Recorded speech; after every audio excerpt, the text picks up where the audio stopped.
Pemirsa, hari libur humanis Galungan dimanfaatkan oleh sebagian masyarakat Bali untuk berekreasi. Di Kota Denpasar banyak pilihan tempat rekreasi bagi anak-anak seperti mal atau pusat perbelanjaan. Namun sebagian di antaranya memilih berekreasi di ruang terbuka publik.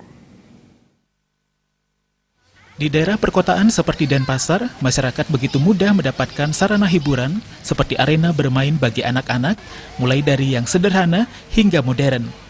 Namun, sebagian masyarakat justru memilih tempat rekreasi yang alami di ruang terbuka publik. Mengisi liburan Hari Humanis Galungan, tempat bermain anak yang berada di pojok Taman Janggan Renon menjadi incaran. Di sini tersedia beberapa alat permainan yang bisa dipilih anak-anak, seperti perosotan, jungkat-jungkit, ayunan, dan lainnya. Anak-anak pun terlihat ceria bermain sambil diawasi oleh orang tuanya.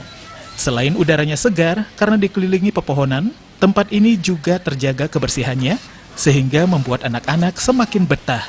Selain warga Kota Denpasar, tempat rekreasi ini juga dikunjungi oleh warga dari luar kota. Anak saya nggak senang sama yang bising-bising itu, artinya indoor nggak senang dia. Dia sukanya outdoor kayak gini. Iya.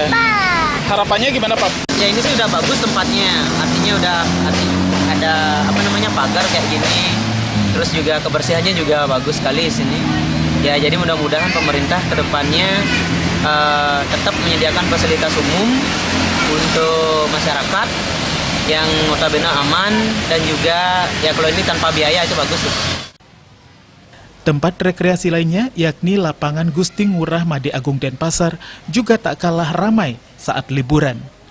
Tidak hanya saat momen hari raya, arena bermain anak di pojok barat laut lapangan ini menjadi pilihan rekreasi setiap hari bagi masyarakat sejak pagi hingga malam hari. Untuk menjaga kenyamanan pengunjung, beberapa petugas Satpol PP tampak berjaga-jaga karena kawasan ini termasuk bebas PKL. Darmawan Bali.